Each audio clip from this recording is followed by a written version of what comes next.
जय हिंद मेरे बंधु, नमस्कार। मैं हूं इनके सिंघानी। आप तो जान नहीं करते हैं, तो आप सभी को हमारे इस स्पेशल क्लास में बहुत बहुत स्वागत है। तो मेरे बंधु 1 नवंबर 2020 को आर्मी का कलर का जो पेपर वहां पर निकला हुआ है, उसका जो एग्ज़ाम हुआ था, उसमें से हम कलर का पेपर का यहाँ पे पूर्णतः सॉल्यूशन आप सभी को यहाँ पे हम देने वाले हैं, जिसमें मैथ, जीके, जीएस और कंप्यूटर के जितना सारा क्वेश्चंस है, सारे क्वेश्चंस को स्टेप बाय स्टेप आप सभी को हम सॉल्व कराने वाले यहाँ पर हैं। तो चलिए इस क्लास को स्टार्ट करते हैं। तो हम सभी बंधुओं से रिक्वेस्ट करते हैं कि आप सभी हमारे इस वीडियो को कंप्लीट देखिएगा, ताकि आपको किसी भी क्वेश्चंस में किसी भी प्रकार का प्रॉब्लम ना हो सके। और जो भी मेरे बंधु सब हमारे वीडियो को पहली बार यहाँ पर देख रहे हैं, वो हमारे चैनल को सब्सक्राइब कर लेंगे, ताकि हमारा हर एक प्रकार का वीडियो सबसे पहले आपके पास पहुँचता रहे। तो चलिए वीडियो को स्टार्ट करते हैं। आपको हम सीधे लेके चलते हैं क्वेश्चंस पेपर पर। मेरे बंधु आपको हम लेकर आ गए हैं पेपर पर। देखिए ये सोल्जर कलर का ये पेपर है, जो RO जबलपुर का यहाँ पर है। तो देखिए यहाँ पर सेक्शन ए में समान ज्ञान के क्वेश्चंस दिया गया है 1 से 5 तक। तो चलिए बारी बारी से सारे ये समान ज्ञान के क्वेश्चंस को सॉल्व करते हैं। देखिए पहला क्वेश्चंस यहाँ पर है, ग्रैंड मास्टर किस खेल से संबंधित हैं? तो इसका राइट यहाँ पे उत्तर होगा ऑप्शन सी, यानी कि शतरंज से। देखिए अगला क्वेश्चंस यहाँ पर, अगला क्वेश्चन नंबर 2 यहाँ पर, सरदार सरोवर योजना किस नदी पर स्थित है? सरदार सरोवर योजना, तो भाई ये जो है नर्मदा पर है।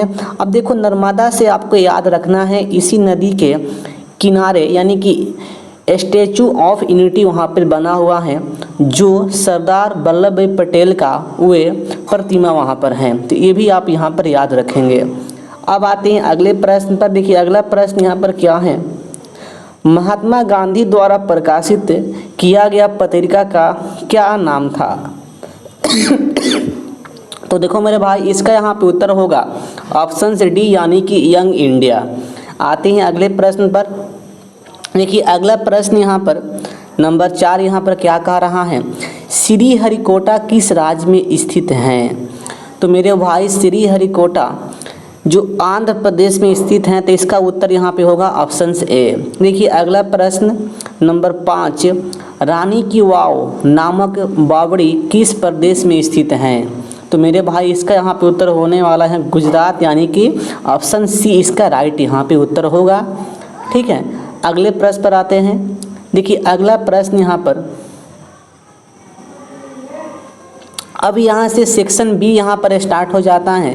देखिए सेक्शन बी में 6 से 10 तक यहाँ पर प्रश्न दिया गया है, जो समान विज्ञान का प्रश्न है।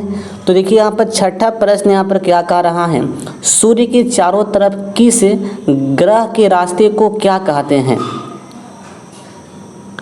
तो देखो मेरे भाई, उसको मान लो यहाँ पर जो सन होता है, तो सन के चारों ओर जो एक यहाँ पर पथ बना होता है, इस पथ को क्या कहते हैं? प्रश्न ही कह रहा है।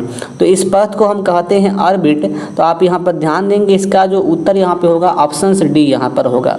अब देखिए अगला प्रश्न है, आँख के सामने पारदर्शी भाग, मतलब आँख के सामने जो पारदर्शी भाग होता है उसे क्या कहते हैं? तो इसका उत्तर यहाँ पे होगा ऑप्शन ए, यानी कि कर्निया कहते हैं उसे। ठीक है, आते हैं अगले प्रश्न पर।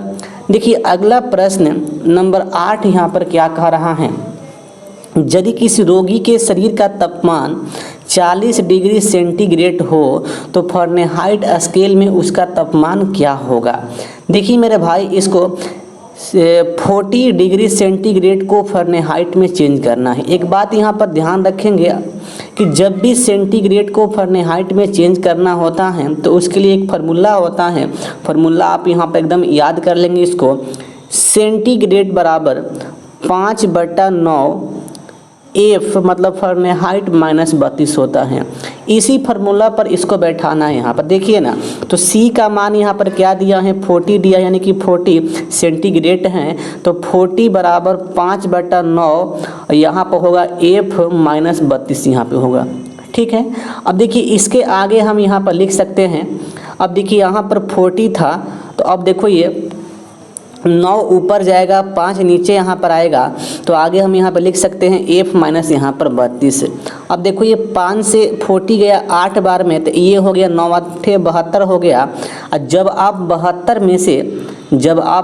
में से 32 जब आप यहाँ पर जोड़ेंगे तो मेरे भाई यहाँ पर क्या होगा, 4 और 7 3 10 यानी कि 104 फ़ारेनहाइट इसका उत्तर होगा। तो इस प्रकार से जब भी सेंटीग्रेड को फ़ारेनहाइट में चेंज करना है तो आपको इसी फार्मूला को यहाँ पर यूज करना है मेरे बंधु। तो इसका राइट उत्तर यहाँ पे क्या होगा, ऑप्शन ए यानी कि 104 डिग्री फ़ारेनहाइट। अब देखिए अगला प्रश्न यहाँ पर नंबर 9 यहाँ पर क्या कह रहा है, आइंस्टाइन ने सापेक्षता सिद्धांत दिया था। मतलब आइंस्टाइन का सापेक्षता सिद्धांत क्या था। ऑप्शन ए यहाँ पर है E बराबर mc², ऑप्शन बी है P बराबर mv, ऑप्शन सी है F बराबर a में, और ऑप्शन डी है यहाँ पर PE बराबर mgh। तो भाई देखो यहाँ पर ये बहुत फेमस है ये सिद्धांत था, जिसे हम कहते हैं E बराबर mc², और इसे ही कहा जाता है अल्बर्ट आइंस्टाइन के सापेक्षता का सिद्धांत। तो आप यहाँ पर याद रखेंगे। तो इसका मेरे भाई यहाँ पर उत्तर क्या होगा, ऑप्शन ए यानी कि E बराबर mc²। अब आते हैं अगले प्रश्न पर। देखिए अगला प्रश्न नंबर 10 यहाँ पर क्या कह रहा है, निम्न में से कौन सा विकल्प गैर नवीकरणीय संसाधन है। ये तो इजी प्रश्न है, इससे आसान क्वेश्चन हो ही नहीं सकता है। तो मेरे भाई इसका उत्तर यहाँ पे क्या होगा, कोल यानी कि कोयला।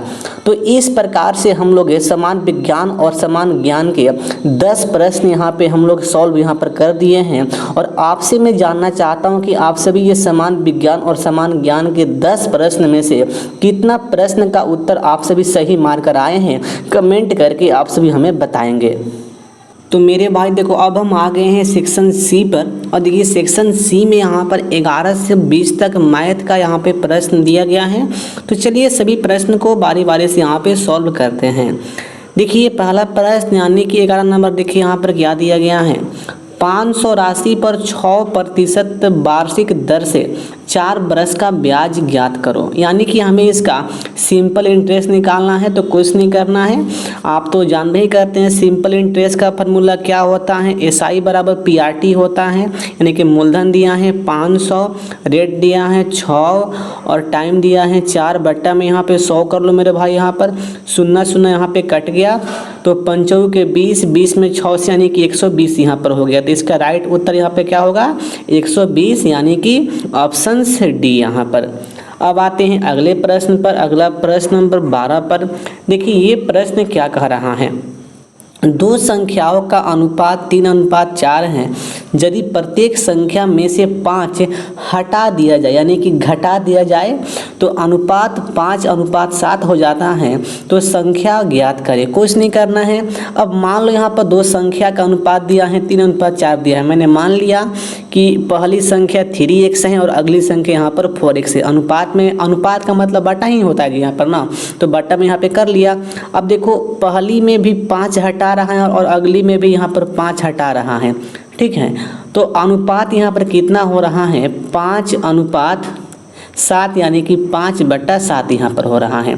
अब क्या करना है आपको मेरे बंधु, तिरछा तिरछी दोनों में गुना करना है। कर लो यहाँ पर। तो ये होगा 17 के 21x और 7 5 35 यानी कि -35 बराबर 5 के 20x और आगे यहाँ पर होगा -25। अब देखो यहाँ पर, अब ये कॉमन सेंस के यहाँ पर बात हो गया। 21x में से 20x यहाँ पर घटेगा तो ये यहाँ पर आएगा, x यहाँ पर आएगा।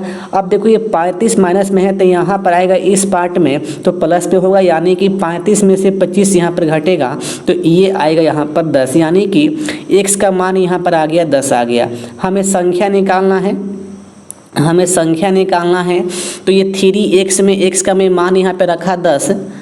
तो देखो भाई यहाँ पर ये हो गया 30 हो गया पहली संख्या, और अगली संख्या 4x में हम x का मान रखा यहाँ पर 10, तो ये हो गया हमारा 40, यानी कि इसका जो उत्तर यहाँ पे होगा 30 और 40। देखिए ऑप्शन में आपका है कि नहीं, यहाँ पर है। देखिए आपके ऑप्शन में कहीं पर भी 30 और 40 नहीं है, तो इसलिए इस प्रश्न तो सही है, लेकिन इस प्रश्न का जो ऑप्शन दिया गया है ये ऑप्शन इसका गलती है। यहाँ पर देखो ये ऑप्शन से डी इसका सही होता, लेकिन यहाँ पर 35 कर दिया है, यहाँ पर 30 और यहाँ पर ये 40 होता। कंफ्यूज नहीं होना है, मैं बोल दिया कि इसका 100% ऑप्शन गलती है तो गलती है, ठीक है, कुछ नहीं हो सकता है।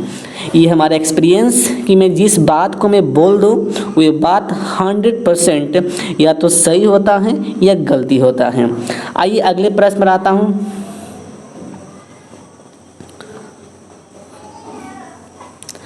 देखिए अगला प्रश्न यहाँ पर क्या बोल रहा है, x का 20% बराबर 400, तो x का मूल्य ज्ञात करना है। कुछ नहीं करना है, x का मतलब गुना होता है 20% बराबर यहाँ पे दिया है 400। तो देखो मेरे भाई परसेंट कटा बाटा में यहाँ पे 100 आएगा, तो डायरेक्ट हम यहाँ पे लिख सकते हैं कि x बराबर हमारे यहाँ पर क्या होगा, तो 400 बट्टा 20 और गुना यहाँ पर 100 होगा। अब इसे यहाँ पर काट सकते हो, 20 से 100 गया यहाँ पर 5 बार में। अब देखो ये 400 में 5 से यहाँ पे गुना कर लो, तो ये होगा 5 के 20 यानी कि 2000 इसका उत्तर हो जाएगा। देखिए ऑप्शन में है कि नहीं है, ऑप्शन से ए है, यानी कि इसका उत्तर होगा 2000। आते हैं अगले प्रश्न पर। देखिए अगला प्रश्न यहाँ पर क्या कह रहा है, अगला प्रश्न 14, ध्यान देंगे, बहुत अच्छा प्रश्न है।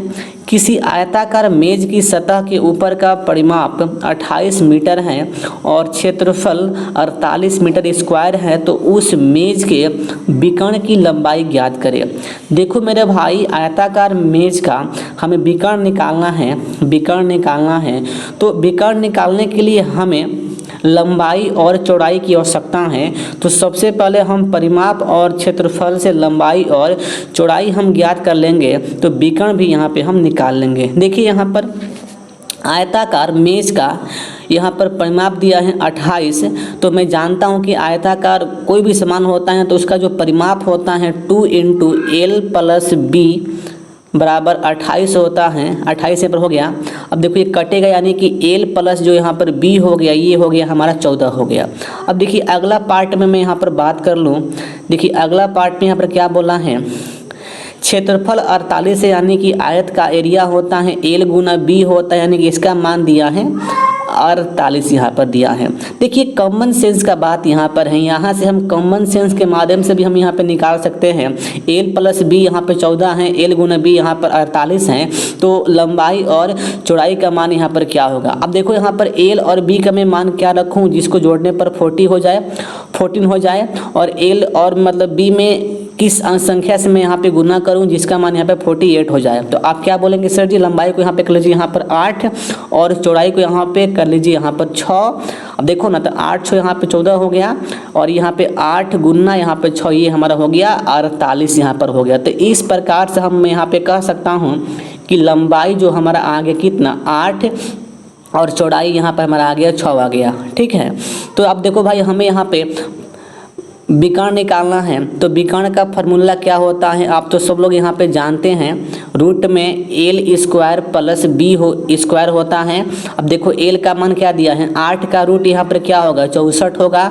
अब देखो 6 का रूट क्या यहाँ पे होगा 36 होगा, यानी कि ये हमारा होगा रूट में 100 यहाँ पर आएगा, यानी कि हम यहाँ पे कह सकते हैं कि इसका क्या होगा यहाँ पर 10 होगा। तो इस प्रश्न का जो उत्तर यहाँ पे होगा 10 मीटर, यानी कि ऑप्शन बी इसका होगा। तो भाई देखो अब मैं आता हूँ अगला प्रश्न नंबर 15 पर। देखिए प्रश्न क्या बोला है, एक वृत्त के परिधि तथा क्षेत्रफल का संख्यात्मक मान बराबर है, तो वृत्त की त्रिज्या का संख्यात्मक मान ज्ञात करो। कुछ नहीं प्रश्न है, हवा प्रश्न है। बस इसमें पहला पॉइंट क्या बोला है, वृत्त की परिधि और वृत्त का क्षेत्रफल बराबर है। तो परिधि क्या होता है 2πr बराबर है एरिया के, यानी कि πr² के। अब देखो पाई से पाई यहाँ पर कैंसिल, एक r से एक r यहाँ पर कैंसिल, तो r बराबर मेरे भाई यहाँ पर क्या हो गया 2 हो गया, यानी कि 2 इसका राइट आंसर होगा। अब देखिए ऑप्शन में है 2, क्या ऑप्शन ए है, यानी कि 2 इकाई यानी कि 2 यूनिट वृत्त की त्रिज्या का संख्यात्मक मान यहाँ पर होगा, ठीक है। देखिए अब हम आते हैं अगले प्रश्न पर। अगला प्रश्न हमारा है 16 नंबर। देखिए प्रश्न क्या बोला है, 15 30-45 का हमें महत्तम समापवर्तक निकालना है, यानी कि एचसीएफ निकालना है। देखो कुछ नहीं करना है, आप इसे बच्चे वाले मेथड से भी निकाल सकते हैं या आप इसे ऑप्शन से आप यहाँ पे मार भी सकते हैं। यहाँ पर देखिए 15, 30 से 45 किस ऑप्शन से यहाँ पर कटेगा, यानी कि किस संख्या से कटेगा। 15 से 15 कटेगा, 15 से 30 कटेगा, 15 से 45 कटेगा। अब देखिए ए यहाँ पर हो सकता है। आते हैं बी पर, देखिए बी 5 से 15 कटेगा, 5 से 30 कटेगा, 5 से 45 कटेगा, यानी कि बी भी हो सकता है। अब देखो भाई यहाँ पर सी तो होगा नहीं, डी तो यहाँ पर होगा नहीं। अब देखो जो एचसीएफ जो होता है वह महत्तम होता है, यानी कि बड़ी संख्या होती है। तो इसमें बड़ी संख्या क्या है, 15 है, तो इसलिए 15 यहाँ पे उत्तर होगा। इसका ये कंसेप्ट है, आप इसको दिमाग में डाल लेंगे। आपको ये बच्चा वाला मेथड यहाँ पे यूज नहीं करना है, ठीक है। उससे समय यहाँ पर एस वैल्यू यहाँ पर होगा। अब आते हैं अगले प्रश्न पर। देखिए अगला प्रश्न यहाँ पर क्या कह रहा है। देखिए अगला प्रश्न 17 बोला है, क्रमागत 2 विषम धन पूर्णांक पूर्ण संख्याएं ज्ञात करो जिनके वर्ग का योग 290 है। इसको आप ऑप्शन से यहाँ पर कर लेंगे, कोई दिक्कत यहाँ पर नहीं है। देखिए हम आते हैं ऑप्शन ए पर, ऑप्शन ए पर। देखिए ऑप्शन ए में 11 का वर्ग होता है 121 होता है, 13 का वर्ग होता है 169 होता है। इसको हम ऐड करेंगे, 9 1 10 6 2 8 9, यानी कि 2। देखो भाई यहाँ पर हमारा आ गया 290, यहाँ पर आ गया ना, यानी कि इसका जो ऑप्शन ए यहाँ पर सही है, इसलिए इसका राइट उत्तर क्या होगा, यहाँ पर 11 13 यहाँ पर होगा, ठीक है। तो जब भी ऐसा प्रश्न आए आपको ऐसे यहाँ पर हल करना है।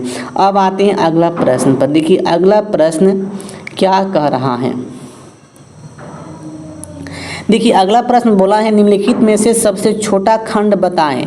अब देखो भाई यहाँ पर 2/5 दिया है, 8/25 दिया है और आगे 7/15 दिया है। देखो 2/5 यहाँ पर 2 बार कर दिया है, तो 2 बार आपको यहाँ पे काउंट नहीं करना है। अगला 3/10 दिया यहाँ पर। बोला है कि सबसे छोटा इसमें से खंड क्या है, यानी कि सबसे छोटा यहाँ पर भिन्न क्या है।